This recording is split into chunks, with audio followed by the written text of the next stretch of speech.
अभी से लाइक कर दो, आगे बहुत मजा आने वाला है। नमस्कार।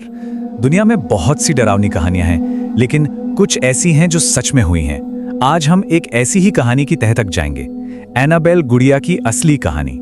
ये कहानी शुरू होती है एक चेतावनी के साथ, और चेतावनी भी ऐसी जो दशकों से लोगों के मन में डर बिठाए हुए है। तो बात है 1970 की।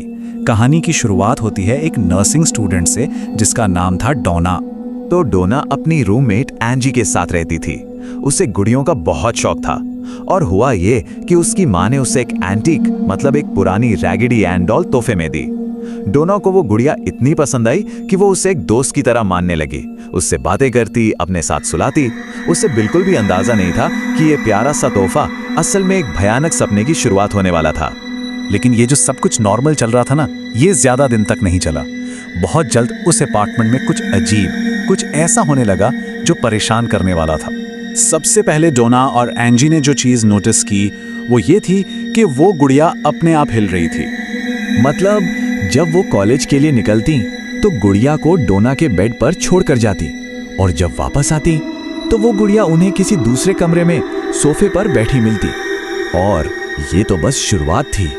धीरे धीरे गुड़िया की हरकतें और भी अजीब होने लगी। कभी वो अपनी पोजीशन बदल लेती। डोना ने तो एक रात उसे अपना सिर घुमाते हुए भी देखा। उसे हर वक्त ऐसा लगता मानो उस गुड़िया की आंखें उसे घूर रही हैं। एक अजीब सा एहसास कि वो लोग उस अपार्टमेंट में अकेले नहीं हैं। अब तक जो बेचैनी थी वो बहुत जल्द खौफ में बदलने वाली थी, क्योंकि अब जो होने वाला था वो बहुत ही भयानक था। एक शाम जब वो दोनों कॉलेज से घर लौटी तो उन्होंने कुछ ऐसा देखा जिसने उनके होश उड़ा दिए। उन्होंने देखा कि हॉल में चारों तरफ कागज बिखरे पड़े हैं, और उन कागजों पर एक बच्चे की हैंडराइटिंग में लिखा था, मेरी मदद करो। और जब उनकी नजर हॉल के आखिर में गई तो वहां वो गुड़िया बैठी थी, लेकिन इस बार उसके चेहरे और बालों पे खून लगा था, या कम से कम वो खून जैसा ही दिख रहा था। अब जाहिर है ये सब देखकर डोना और एंजी बहुत डर गईं। उन्होंने मदद लेने का फैसला किया, और उन्हें एक वजह भी मिली, एक ऐसी वजह जिससे एक पल के लिए लगा कि शायद ये सारा रहस्य सुलझ गया है। उन्होंने एक मीडियम मतलब जो आत्माओं से बात करते हैं उनसे संपर्क किया। उस मीडियम ने उन्हें बताया कि उस गुड़िया में एक छोटी बच्ची की आत्मा है। उस बच्ची का नाम एनाबेल हिगिंस था।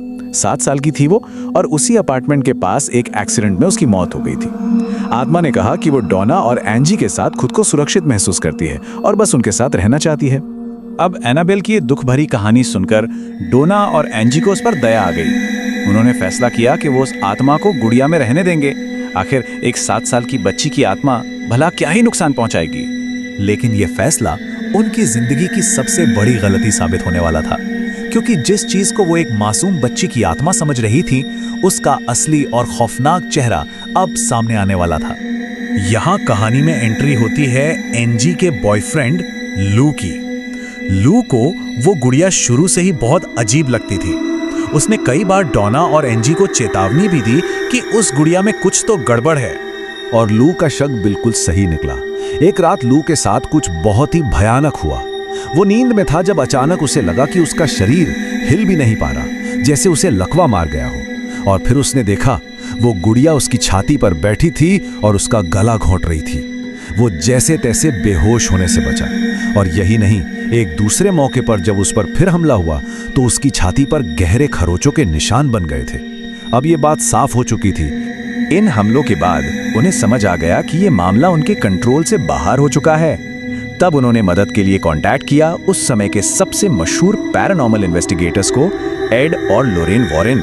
वॉरेन्स ने जब केस की जांच की तो जो सच सामने आया वो बहुत ही चौंकाने वाला था।